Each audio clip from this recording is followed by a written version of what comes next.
What's up, everybody? Coach Kurt here with the Elvis Collie Fight Team. I'm going to be joined by Carlton Doup from the Seattle, Marysville, Balintawak community. I'm going to be talking today about some post-World Camp thoughts, talk about hosting for events, and just overall talk about FMA nerdy. So I'm going to bring up my guest here, and here we are.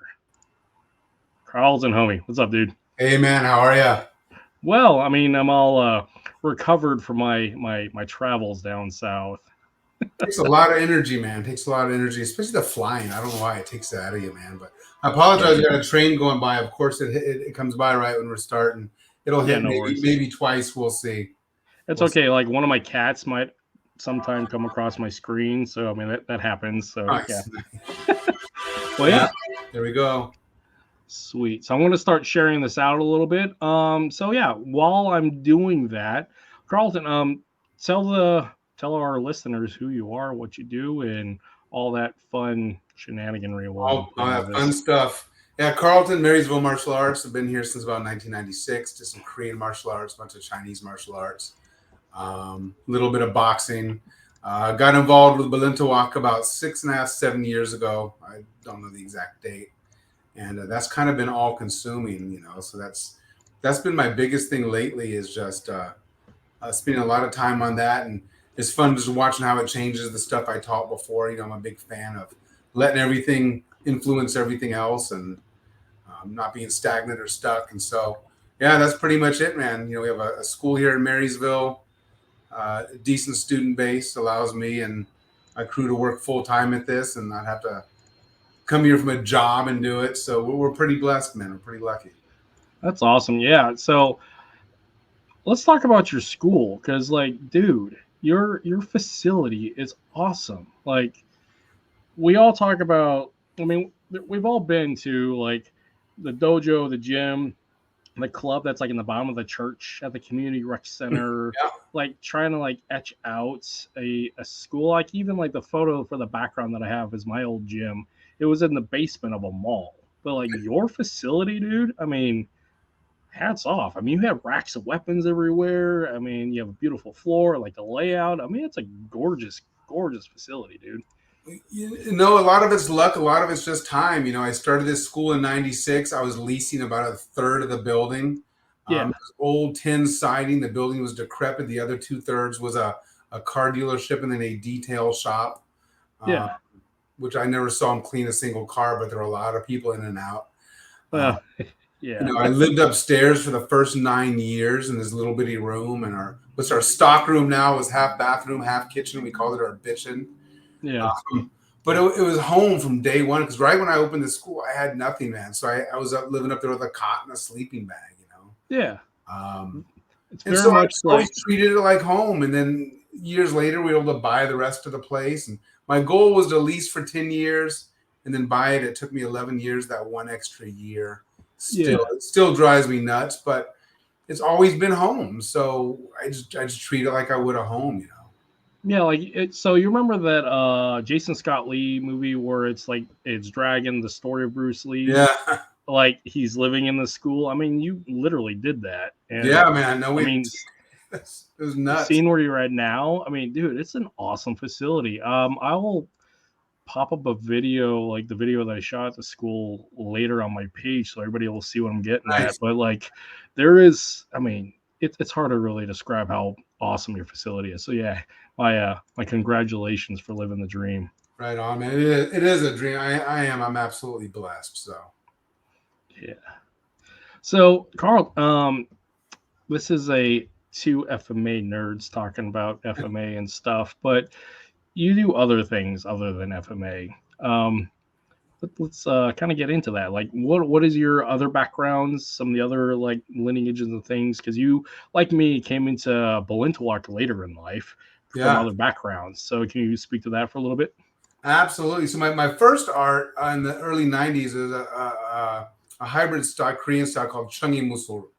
And it did a Taekwondo, Hapkido, some elements of Kung Fu, ton of weapons, wilderness survival training. There was a lot involved with it. And that style was actually created by a gentleman named Won Cook Kim, who's the son of Bokman Kim, which was like the general's right-hand man when it came to the formation of Taekwondo in the beginning. So it was a blend of a lot of different stuff, which was great. And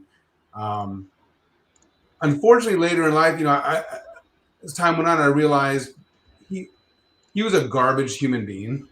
Yeah. He was an amazing martial artist. He really was. And his biggest focus was on kind of like Dr. Kelly Warden. What are the theories, the principles, the move? What are the things that tie everything together? Not what makes everything different, what makes it the same. Yep. And so from the very beginning, my eye has always been on everything new you learn. How is it? How does it integrate? How does it work together? How is it the same? So when I kind of discovered what kind of person he was, I had already kind of started going off and learning some Chin style Tai Chi, some Kung Fu. He's one of those traditional guys. If you leave this school, if you learn from anybody else, you're a traitor. It's only one way. You learn this way or you get out. And so I started kind of sneakily learning stuff. And so when I left his organization, I started more on the Northern Shaolin, which I've been learning. I just used the same teaching methodology. What are the theories, the principles, the ideas that bind everything together? But instead of using like his Taekwondo forms as a base, I was using the Northern Shaolin because frankly, I liked it more at the time. Well, the fact is, Northern Shaolin kicking styles influences Taekwondo for people who don't know. It does. So people don't get that. So and then I was lucky enough to train Chin style Tai Chi with a lady named Madame Gao Fu for about 5 years. She was absolutely amazing. And then some boxing, stuff like that. And then I was kind of on an island for almost a decade. I felt like I was on this island up here in Marysville, not a lot of other people around. It was still this time where, like now the martial arts are so open. The internet kind of forced that. There is no more I have secret techniques or my way.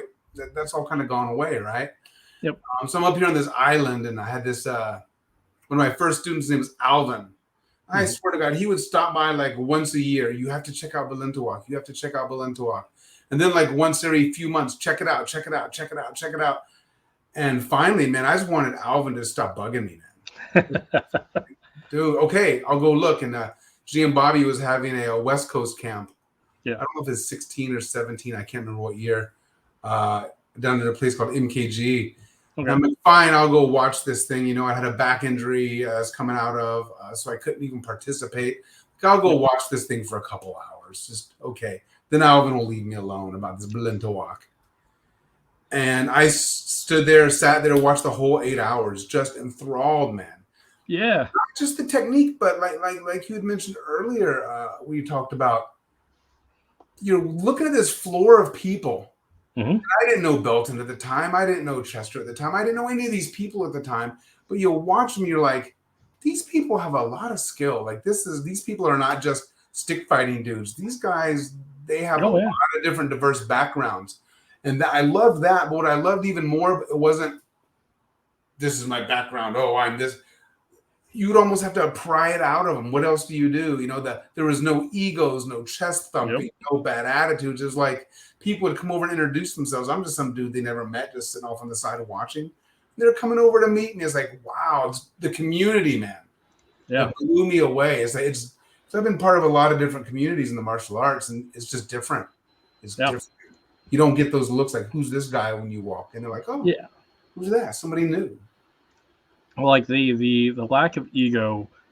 I mean, every system has ego, but like the genuine Pura Familia, tribal Ohana, like just that we're here because we love what we do and we love the man that has brought this to us. Because like the dichotomy between instructional levels, because like what is a constant problem or potential problem in any endeavor that has a singular leader is this potentiality for like a cult of personality, and like let's flat out call it a cult. There is just that real risk, and I mean, martial arts is a cult in a lot of ways. Just is. It's a pyramid scheme. Just is. But depending upon how you treat it, it can be problematic or it can be proactive and beautiful.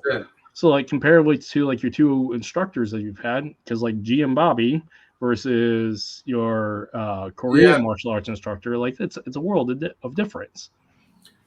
Massive, massive. Yeah, and it's about the character. You know, one guy is here wanting to promote and grow the art, and then this other guy is watering down the art so we can get more people testing quicker, so we can get those belt fees. You know what I mean? Yeah. You know, like my first black belt test. It was a 12-hour physical test from 10 at night till 10 in the morning. Yep. I had to write this thick paper. I had to take this long written exam. Had to go out into the wilderness to prove your chops out there. The last one I saw was 45 minutes. Yeah. It was like that, and that's when I knew, man. It's like you're more interested in that than actually promoting an art. Yeah, it's the buy-in, which is really funny, like the difference between the idea of the buy-in. So you got the buy-in of the community, like buying into the community, the culture, and like what the community has to offer, the beauty, the love, and the enjoyment of the art. Then you got the buy-in for the belt. And too often with like what happened back in the 90s and the 2000s with the belt factories, that's the buy-in everybody kind of knows. Mm-hmm. And like with the Balintawak community, that's a completely different setup because the buy-in is we love what we do, we love the people around us, and that's really more important than the actual martial art. And that's the thing that I really appreciate about it.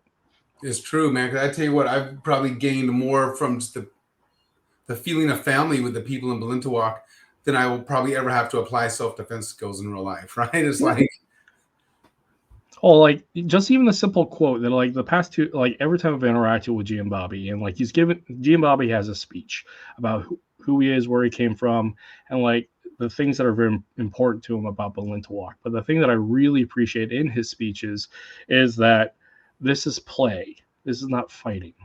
And that right there already encourages like people who are new to the martial arts and especially to the Filipino martial arts, because the majority of the Filipino martial arts is about killing. It just is. Stabby, killy, yeah. Stabby, kill is warfare. And with that, and it still trains for warfare, like the special operations. It's just there is that the barrier to entry is so high because of this threshold of violence that it engenders a certain type of character and people to it that are professionally involved with it or have some personal issues. But with like the Balintawak community, because it's not intended to be combative and war driven, it's about play and fun and attribute development. It allows for people who are new to the martial arts and new to the Filipino martial arts to actually learn the culture, the community, rather than the combat. And the combat really is not the important part there. So, I really like that you're saying that, because sometimes people are so focused on the what if, what about the kill and this and that the attributes get missed. Yeah. And you've got all this technique, but you're so focused on the singular thing that just the general attributes can get missed. I think it's easier to teach somebody that has great attributes a technique versus attributes to people that only have like I don't know how to say it, but like the idea of close the gap and be violent is really the basis of combat. Yeah. So, but with Balintawak, the complexity of it, of like speed and timing alone and body positioning alone, like evident with like that demo that Chun did with his blindfolded, that is a testament to like the skill, like just flat out the skill of those who participate in this structure. And that is, it's amazing.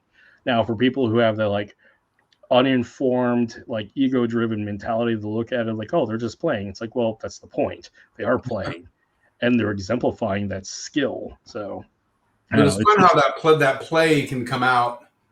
Oh yeah, when you're playing a bit more aggressively, it comes out. So, well, it's like the magician. So like Datu Kelly calls Gian Bobby the magician. So like the old like classical martial arts master of like that we see in the movies, like the Shaw Brother movies, where you see this old man who can do incredibly Yoda-like stuff.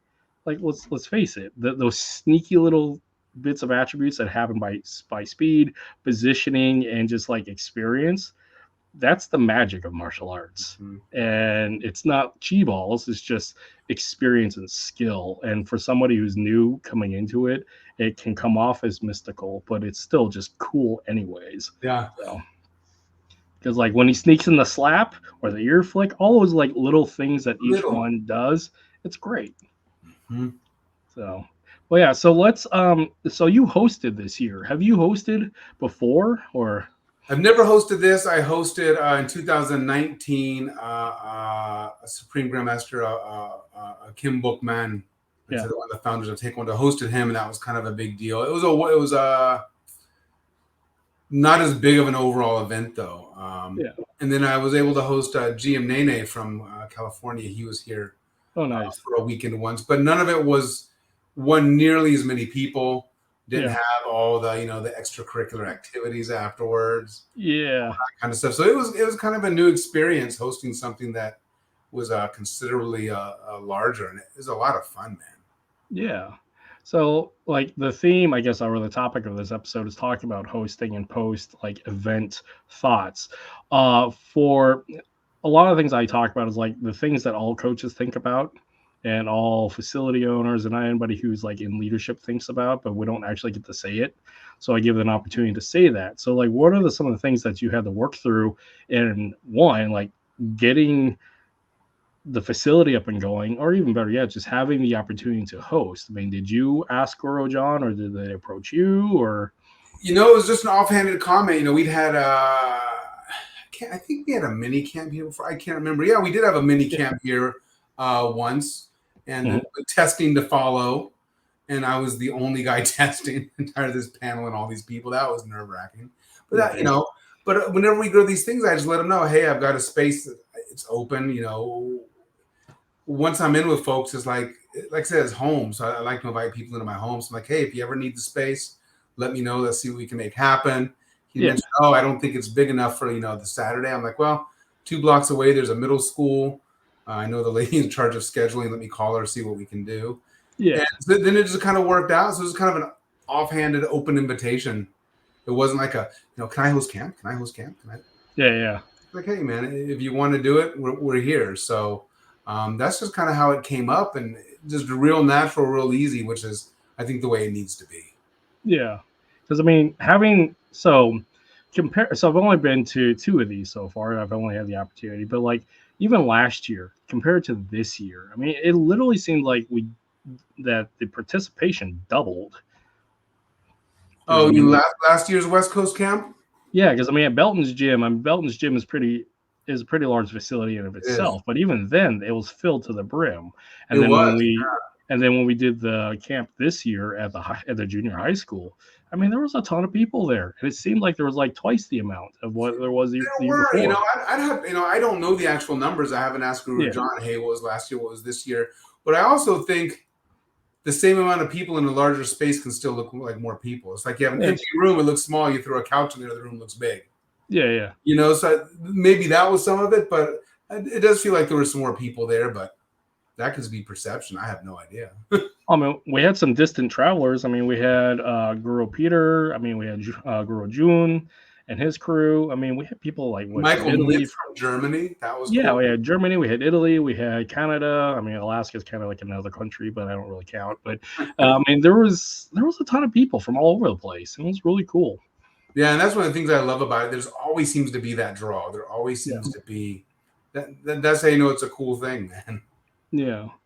So with like hosting, you want to talk about after the event, like our evening fun? Because really, what's most important about Filipino martial arts gatherings is after the fact, is the meal. So Right? We got lucky on the meal, man. We were trying to get these other folks that do some really good Hawaiian food at some of our other camps, our smaller yeah, camps, and they just weren't available. They were going to be gone. yeah, There turns out 12 minutes up the street from me, there's a Cebuano place. nice. There's our train again. Yeah, and we went there and tried the food. And it was phenomenal. And he's like, well, I don't usually do catering. It's not my thing. So I say, hey, it was for G and Bobby, Bobby Taboada. Mhm. He's from Cebu. We talked about it. He's like, I'll do it for you. Sweet. So we just lucked out there, man. That was, yeah. That was excellent. So the trays that you had, I mean, it's not a Filipino gathering without leftovers. So what happened to all the leftovers? We have somebody here, a young man who works for us. He is the oldest of 8, I think 9 siblings now. Yeah, And they're not down on their luck, but they're not riding high on the horse either, right?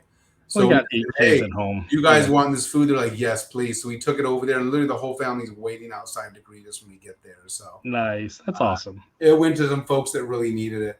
So, and of course, I took a little bit of lumpia home. I took a couple of little bits myself. One thing we always do kind of a debrief with my crew and my wife. And the one thing I'm going to do different next year is they have those little styrofoam containers for taking, like at the restaurant, you want leftovers.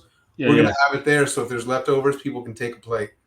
I mean, it's not a proper Filipino gathering without the leftovers. So, it's like, I mean, for people who weren't there, because I mean, there was a lot of people who didn't make it to the after event. I mean, we're hanging out, eating, karaoke. I mean, that's a level of Filipino that I haven't really achieved yet, and don't even think I will. But yeah, like watching G and Bobby do karaoke was phenomenal.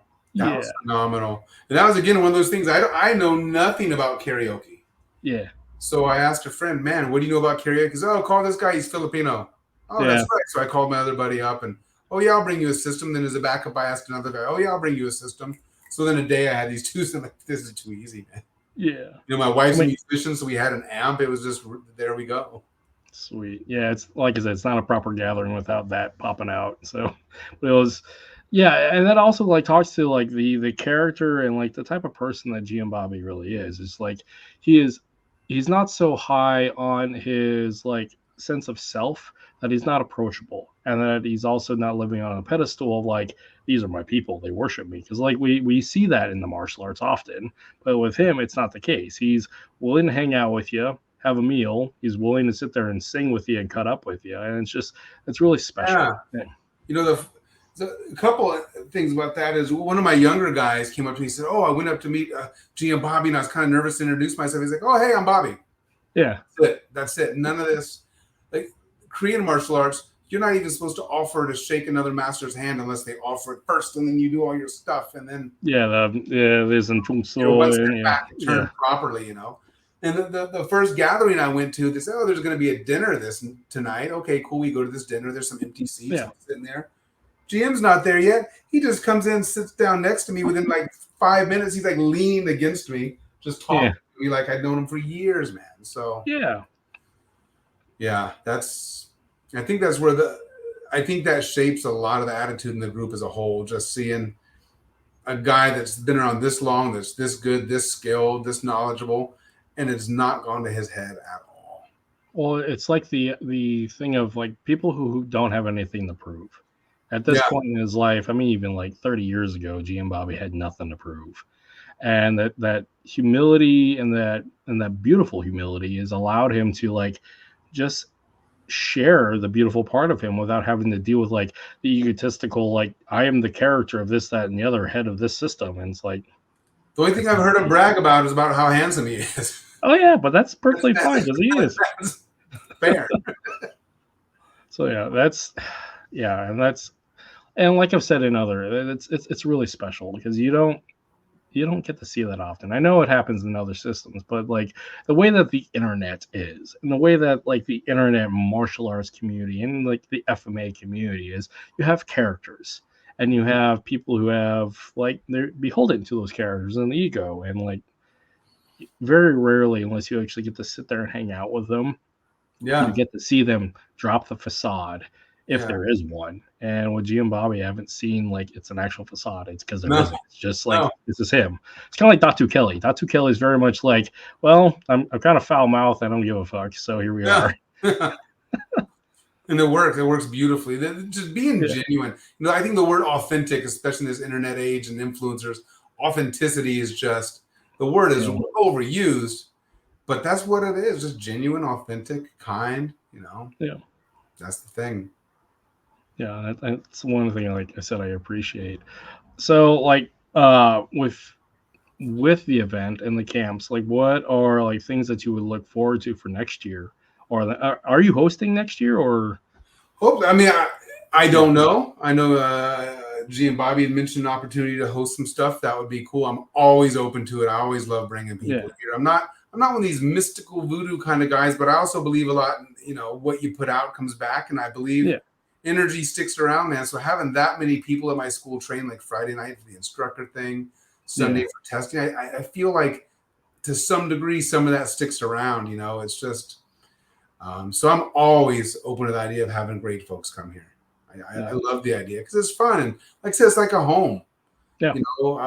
I want to share this place. My wife, gosh, she stepped up.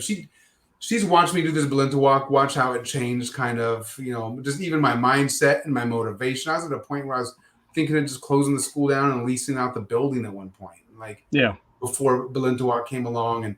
But she'd never been to an event, right? Yeah. She came, was like blown away. So I think she mentioned yesterday she's still going through withdrawals. Yeah. Right. So I hope we get to host again, but because it's fun, it's like the biggest thing. And so she stepped in, and gosh, she was phenomenal. When you saw, we had the whole old fashioned bar. Yeah. I was sitting right next to her for like most of the evening. Yeah. She's like, hey, can I do an old fashioned bar? Yes. Yes. There's a story behind that, how that came about. I mean, it's Balintawak's fault that I even started drinking bourbon, but that's okay. Yeah. And so she got involved, man. She just made it so much more fun. I mean, it would not have been as much fun without my wife, I'll tell you that. Yeah. We're for the chance to have fun again. And the rest of it's pretty easy, hosting like the day of, okay, we have a space. Mm-hmm. What do you guys, you don't have to worry about teaching. They're doing all the work. It's like, all I have to do is make them feel comfortable, make them feel at home coming in, so that all they have to focus on is what they're teaching, not have to worry about other stuff. Yeah, it was really cool, like just the way the format this year. I mean, it's only my second time to show up to West Coast, but like the format this year was really cool for the first section, where it was like all the FQI spending 10 minutes and showcasing who they are and what they do.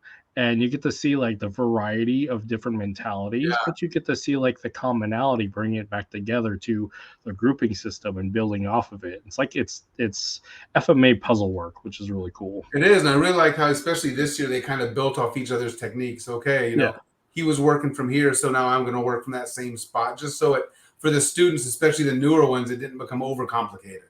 Yeah. And I thought that was cool. I like that format a lot. I've seen it a couple of times, and one of my favorite things is seeing what all the other folks are doing. That's right. And see how they move and adapt to it. Because like in my case, I'm very level 0 when it comes to Balintawak. I mean, there's that. And like, so the thing that I run into is like the grouping systems. I don't know like the actual order of operations to the pattern. Yeah. But I mean, I know the movements because I've done the movements for however long I've been doing FMA. It's just like trying to figure out like at what point in the sequence is the tricky part. But once I like figure it out, like, okay, here's the draw and entry, here we go. It's like, oh, this is very familiar. And that's the cool part that I find with people who have also with other backgrounds, that they're able to address that as well. And because like you see in some martial arts, like you have to do the very regimented, do A, B, and C to get to answer whatever. Mm-hmm. And they don't have the very plug and play mentality. So That's it. Buddy Peter. He is a fun videographer and FMA practitioner as well. He's based out of Canada. So, Balinto, so you were talking about like stepping away from martial arts entirely. Yeah. I mean, I was close, man. Do you want to get into that a little bit? Yeah, and I think it's a common thing. And again, it's one of those things that a lot of instructors, I think, don't talk about. So we almost need a support group for martial arts instructors, I think. Because I think we're all a little bit off to begin with. That's how we wound up here. And the way we cope with things sometimes isn't always the best. Sometimes we can be all or nothing, a little less nuanced than we should be. But I started under one system, left. I was young. I opened this school when I was 23, man. I wish I could go back to that because I knew so much more then than I do now, man. I had it figured out then. Looking back, God, I was ill prepared, right? Kind of got thrust into it and my own doing, but I got thrust into it and then kind of got disenfranchised by this isn't just about martial arts. It's about how much money can I make off of this. And here's the ways to make all the money. And here's the testing fees and this scam and that scam and contracts and this and that. And so I got away from that and was kind of built my program up, was doing good. But like I said, all my teachers either died or moved away or was such ill character, I would never go back to them. And I was on this island and we're still kind of in this place where there's more tribalism, I guess. People weren't getting as open. Yeah. MMA was getting big, so there's all this self-doubt coming from like a more traditional or process-oriented, you know, type arts, and so the insecurity creeps in, and just the burnout, the grind of how many students did we lose this month? How many do we need to get back? Because you're always going to lose folks. Just that constant thing. Oh, we need just the business side of it. It just, and I love business. I'm part owner of several other business sides. It's something I love to do as much as martial arts, but it was different. I was just burned out, man. I was sick of it. I was like, I'm over this thing, man. And I think maybe that's one of the reasons I finally gave into Alvin to go watch. Yeah. But I knew instantly, I'm like, I found a tribe, man. I found some really cool people here. Yeah. And that just reignited it. And now you can see the Balintawak and everything else I do. Yeah. Because I'm not afraid to change the way I teach something. You know what I mean? I'm not going to say, well, this is the traditional way. This is the way I've always taught this, like I've always been a big nunchuck guy. Before the digital age, I was working on a DVD set. You know what I mean? Yeah. No, I'll forget that. I don't want to mess with that anymore. Looking back, it would have been so bad. The production would have been so bad. As long as you're not the kid who did the backflip and knocked himself out with the nunchucks. Remember that video back in the 90s? Tryout video, yeah, I do remember that. That was golden. But even the way I play that has changed. And that's something that I spent a ton of time doing. So much time that it was so ingrained the way I did it. That I don't know, it's kind of, and like I said, the big thing, and this is really good for my ADD mind, is he approached everything with that quintata mindset, counter for counter, move for move, and that's a puzzle you're never going to finish. Yeah.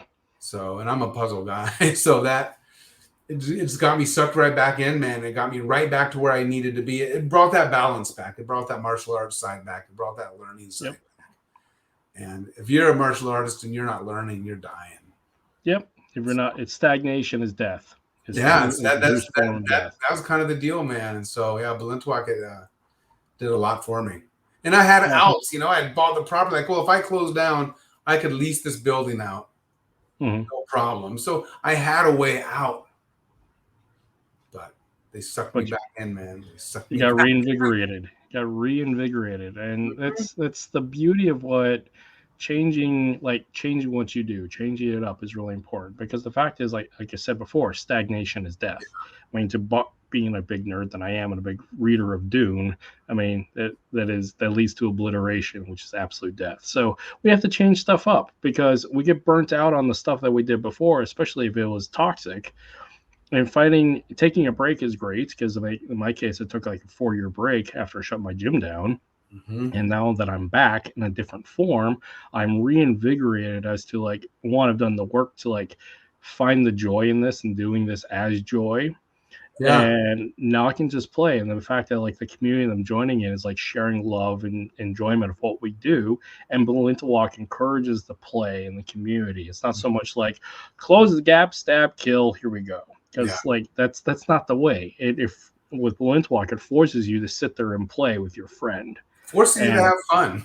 Yeah, it's collaborative. It's a game of speed and positioning. It's kind of like how I view with jujitsu. Jujitsu is very much sit there and play. I mean, it can be very combative, but the fact is, when you tap out or get knocked out, it's you start all over again. It's not leading to the end result is I've stabbed you and now you're dead.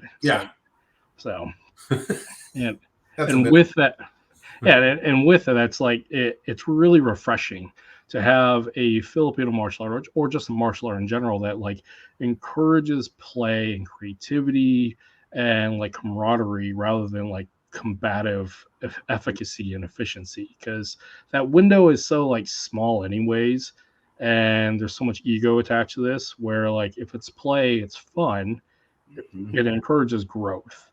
So, and that's not just on the individual level, but I think on an organizational level, if everyone realizes we can just have fun, it kind of keeps those bad egos in check or away, or eventually we see them kind of disappear, That's really cool. So, and I'm really grateful to have brought into this community, especially coming late and also being displaced and cut off, so to speak, from the people. And it's really enjoyable. I mean, this is my annual thing to look forward to all year round. Was this your second year coming? Yeah, I was intending to come down sooner, but like I said, like when it shut down and then 4 years and plus like the pandemic disallowed me from doing stuff. But now that I have the means and the time, I can, and this is what I really look forward to. World Camp, you gonna try and go to World Camp? I'm gonna try to. It's just like I have to like work out the balance between my wife and my kids as to like they like to go do stuff as well. Yeah. So I need to like figure out a year that I can go to World Camp because like some of the other stuff I need to go do is like I need to go down and do like a sheepdog response training. I need to go down to do Tricom with Jared Wihongi. Like I have stuff I need to do, but Yeah. World Camp is on my list. So Nice. That's yeah, a fun one, man. yeah. Because like I understand like these camps like what is the like the West Coast and World Camp are like the two major Balintawak gatherings, correct? Did I? Yeah, I know there's a DC camp. I've never Yeah, been. That one's pretty cool. yeah, But yeah, those are the two that those are the two I've been to. So that's yeah, really all I can speak on. But I know there's some I've missed that have driven me nuts. That I've wanted to go. yeah.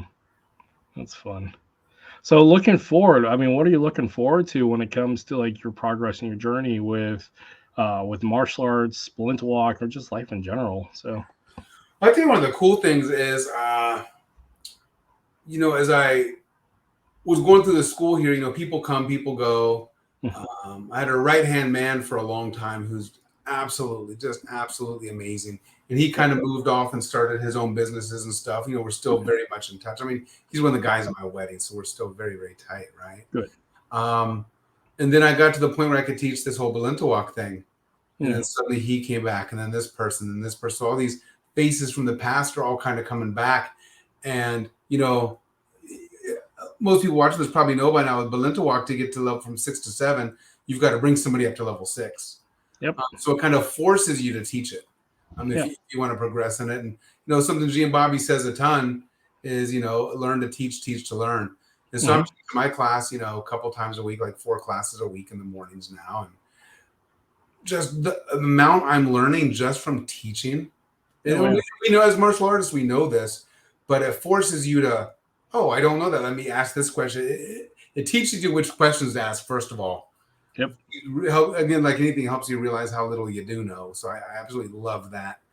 Yep. And then just watching them grow just exponentially, man. It's just, like I said, this Balintawak thing, I was burned out on teaching even for a while. It's like, it's brought back just this absolute fire for teaching again.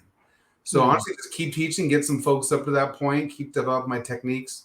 I mean, sure, yeah, I'll get to level 7 FQI at some point. For me, it's not about the numbers or the letters. It's just about just keep going. Right. Going. So really, I can't wait to see until one of my students becomes an FQI and brings somebody up to 6. I want to see, how the different stuff I've taught them affects, and the stuff they know affects that next person down the line, So that's all I want to see, just continued growth, keep pushing, keep going, keep learning, keep having fun. What's up, June? What's up, buddy? Always good to see that guy. Really, hey, thanks for coming, man. It's blessed to have you here. Thanks for being here, man. Yeah, it was actually great to finally meet him because he and I have been like Facebook bromancing for a while. So as one does. He's very romanceable, I hear. He really is. But yeah, to just keep on that path, man. Just keep going. And honestly, like, GM says about promoting the art, he told his grandmasters he wants to promote the art. I'm the same way, I clearly will never do as much as this man did, but the more I can put it out there to promote it, things I love, I want to see him grow.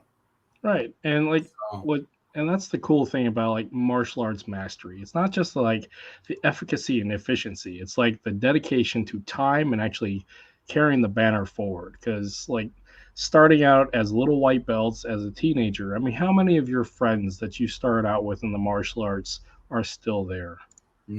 Yeah, exactly. Very few.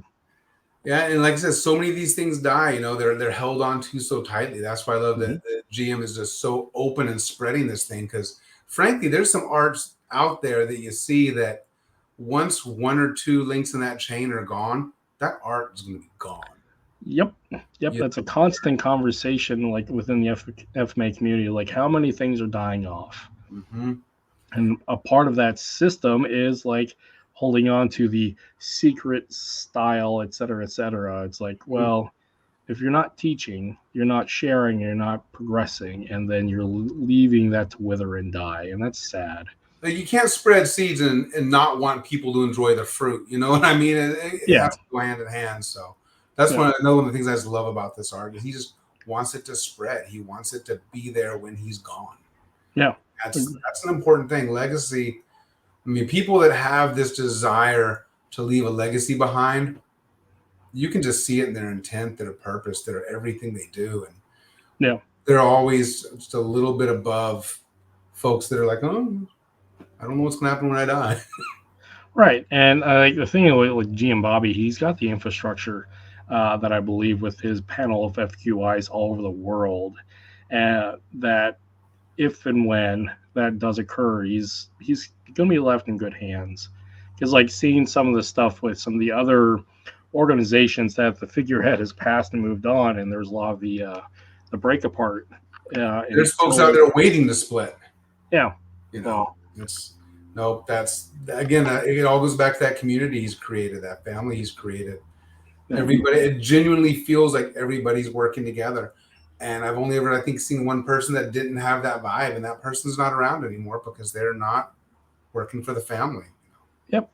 I mean, that's the thing about like social organizational structure will weed out those who actually maintain to the social contract, and they'll weed themselves out. Because like the fact is, if you're toxic and the community doesn't abhor or doesn't agree with toxicity, they'll eventually leave themselves away. And that's something that like a younger self that I really wish like if I could go back and say, hey, whoever you were at that young age of 20 years old, and have that conversation with that young man, it's like, well, that would be a big one about like, don't embrace toxicity. Don't embrace like those who are going to be vampires and time and yes men and all that. Like, see beyond the scope of who you are or who you're wanting to be, and look at the bigger picture here. So, and the social contract within the Balintawak community is really simple. Yeah, don't be an asshole. Beginning and end of every class. From my heart, you're welcome with respect. Make people feel welcome. Make them feel respected. That's really not a hard thing to do. The only thing that stops you from doing that is ego or something. Yeah. It's a beautiful bit of ethos. So like telling your younger self, I mean, what are some of the younger things that you would like to say to your younger self coming into the martial arts, coming into the business of martial arts? Get out there and meet more people. Like I said, I was on an island for darn near a decade. And a lot of that was the martial arts culture at the time, because everyone still was very closed off. And but a lot of that was me just being afraid. Maybe it was ego too. Like, why am I going to go learn from this guy when I've already learned from this guy? So dropping that ego and dropping that fear and just kind of letting the guard down. Like I said, when I watched the Balintawak community for the first time at that camp, literally the guard just dropped. These people are open. So honestly, be more open myself early on. I think there's other things I could have picked up and learned and experienced. I didn't start trying jiu-jitsu till I was in my 40s, and by then my knees were jacked up. It was so brutal to even I'd limp around for 3 days after every session, Yeah, and that's good luck doing a knee drop. Why didn't I jump on that sooner? I could have been at that a decade earlier. When I was healthier. So I have to tell my young self, drop the ego, drop the fear, just be uncomfortable more. Yeah. And whether it's martial arts or learning business from other people, or there's so much to learn in all areas, and all of it is an art. So it's I mean, the art of learning and having the freedom from our ego and our negative thoughts is, I mean, that's a lot that comes to us late in life, if it ever does for some people. So, and it's beautiful when we actually hit that point of enlightenment. So, and I know I preached it, but I don't think I was listening to myself. Right, like this idea of vulnerability is weakness, but the fact is vulnerability is strength, because if you allow yourself to be vulnerable, you're allowed to actually be open and drop that ego. So it's an interesting thing that coming to later in life, where one doesn't have anything to prove necessarily, and then they can just like have a good time. Yeah. And just understanding that anything you try to prove, you're gonna probably mess up anyway. Enjoy the freaking flaws, man. Don't stop. And I used to hold myself to the standard. If it's not perfect, I can't show it. It's like, God, what an idiot I was. Yeah. Yeah, show those flaws. That's how you fix them. That's how you get other input, other feedback, So yeah, drop the ego, drop the fear. That's the thing, man. If you can get rid of those, I think you're unstoppable. Agreed. So, like, what are your thoughts for like the FMA community moving forward? Like, what are those things that you think that could help the FMA community moving forward in the next 10 to 20 years, um, to build more of a camaraderie and like acceptance? Because I mean, we have a really great model clearly with the Balintawak community, but like from your viewpoint as well, what do you think we could do better as an overall FMA community? Follow that model. If Yeah. you see something that's working really well, you don't say, "Oh, hey, how can I do that same thing differently?" It's like, if that's what you're trying to do it. Yeah. Like, call GM Bobby, go to one of his things, ask him, how did you get the community to be this way? He's going to tell you the same thing he stands up there and tells everybody all the time, Yeah. So just look at the people that are doing it, have that open attitude and follow it. Because without that, I think long term, like I said, a lot of these arts, not just Filipino arts, just across the board, are going to burn out. Or like I said, it just becomes these little exclusive cults because of the ego, because of all that. It all comes down to ego every time, whether it's with yourself or others. So Ego is the enemy. follow the pattern that's already there. And then once you learn the pattern, then break the pattern, then start doing it differently. But look at GM's pattern. How does he create these friendly things? I've heard people and seen people online kind of talk trash about GM. Yeah. It's out there. And he doesn't feed into it. No, because he doesn't care. Say, hey, go do his Balintawak, come do my Balintawak, decide. Like, don't feed into it. Just let that crap go, just be welcoming. So I think that's what everything needs in general. And I've seen it a lot. Honestly, I'm not in the jiu-jitsu community by any means, but I see it a lot in the jiu-jitsu community around here. I know people are different schools, but they seem to always be at other people's schools training and doing stuff. Yeah. And then they've been competing against each other. I think some of them are starting to figure it out too. So yeah, like the thing that I ran into, so like when I was coaching boxing and Muay Thai and MMA, I mean, Alaska's fight community is really, really small because I mean, we have a population overall of like less than 1 million. So even though we're spread out, we know everybody. So when we had the fight promotion and working with other promotions, like we're sharing the same athletes at each promotion, and we relied on the infrastructure and support of the other gyms to make things happen. So we had a little bit of rivalries of like my gym versus your gym because we needed it on the card. But the fact of the matter is, I mean, everybody was friends, and it worked out that way. It was collaborative. And that can be healthy to a point. That's needed to a point. It's like you want to show up your friends a little bit, but only so you can nudge them and got you. That's it. That's it. Well, like we had like in some cases some fighters that fought my guys and vice versa. Like we had like 3 rematches with one of my pro fighters. Like he fought this one kid 3 times, but they tried different things. Like they started off as boxing, did a Muay Thai fight, did an MMA fight, and like they were like coming back to each other at each season, trying to see who got better at what. And that right there is healthy and that's fun. Yeah, and they both probably grew exponentially because of that. So yeah, and it's really cool to see that. And that was removing of the ego of like, hey, we're just here celebrating each other's progress and growth, and that's really special. And it's really important versus like the mentality of we're a killing art and we're here to show you how better we are at theoretically killing people. It's just that's not healthy. So. No, because theoretically, I have no desire to go kill somebody. You know what I mean? Yeah, right. And it's also like having that honesty with ourselves as FMA practitioners, I think is really important to like remove a lot of that ego of like, how often are we really going to be engaged in this high level of violence with an edged weapon, unless we're in a profession that requires us to be. But like the average citizen showing up to the gym, I mean, how often do they actually do that? Probably if not. Ego gets other people hurt and yourself. Yeah. The worst I've ever been injured is because I was showing off. Yeah. Unneeded. It's like, why am I doing this? And the worst injury, Yeah. Yeah. Let that shit go, man. Oh yeah, yes. Ego is the biggest. You see it all the time. Just they would let this stuff, and then I think a lot of it comes again. I think especially some of the old school folks, they still have this mindset that the stuff they're teaching is somehow secret. It's like humans. So here's my 2 F's. Humans figured out how to fuck and fight long ago, and we're always constantly trying to figure out like if we're better at one to allow for the other, because this is that issue about like conditional valuation of if we're good at one, that means we're going to be good at the other and have more opportunity at the other. But I mean, that's a baseline human condition.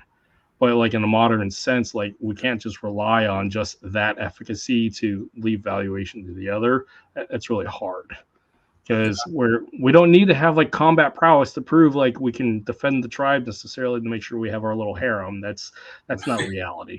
So that's it, man. No, well, it's funny. So I mean, I don't know how much time you got left. I mean, I'm actually running up on my limit. Yeah. So I appreciate you hanging out with us. Like you said, we really didn't have a format. I mean, the idea was we're going to talk about the camp and like just stuff in general. So I would love to have you back on again. I know I'm going to see you next year. I don't know if we're going to see you at Water and Steel because you said you have a family gathering there. But I mean, we can hopefully continue the year after that. If he's still doing it the year after that, that's a priority for me. So absolutely. But as like I said, the cool thing about the community is we have the online community and continuing to have that positive and healthy friendship. So I really appreciate you. Cool, man. Yeah. Well, thank you. Thank you everybody for hanging out with us. I'm going to drop Carlton down and do my outro. And yeah. Thanks a lot, brother. Appreciate you. Alrighty. So yeah, everybody, that was Carlton Doup from the Balintawak community down there in Marysville. It was a great time. I really appreciate him, and I really appreciate this community. As one of the things I've always said is that it's kind of like coming home. Now there is this issue about like when you join a thing, you run this thing like if you haven't done the work, it can turn into like another toxic conditional love set thing. But reality is I've done my work and I continue to do my work. And the thing that I enjoy about the Balintawak community is it is built on this love of what we do and the love of the community and the love of what G and Bobby has laid out for us, because the ego isn't there. It's fun and it's play. So with that, I'm going to leave you with this, and then we'll have a wonderful day, because this is how I show my love to the community.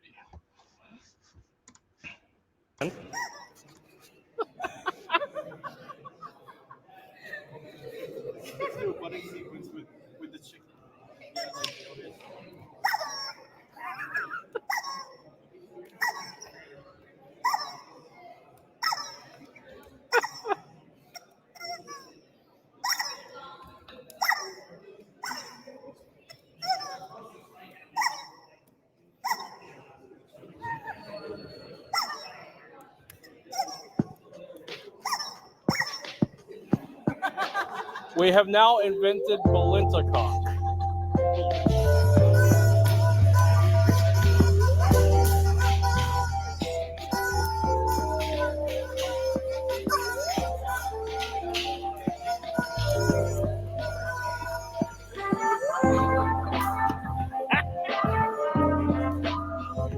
That's wicked. There you go.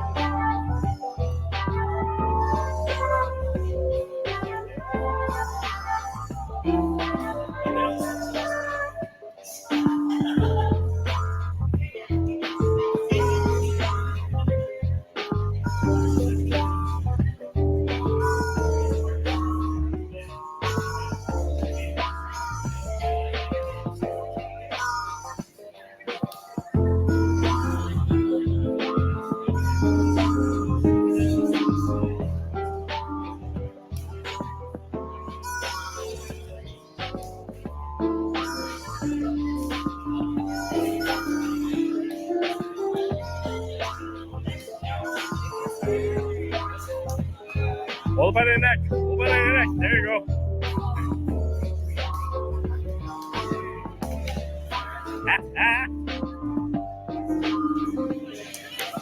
Gotta squeak it.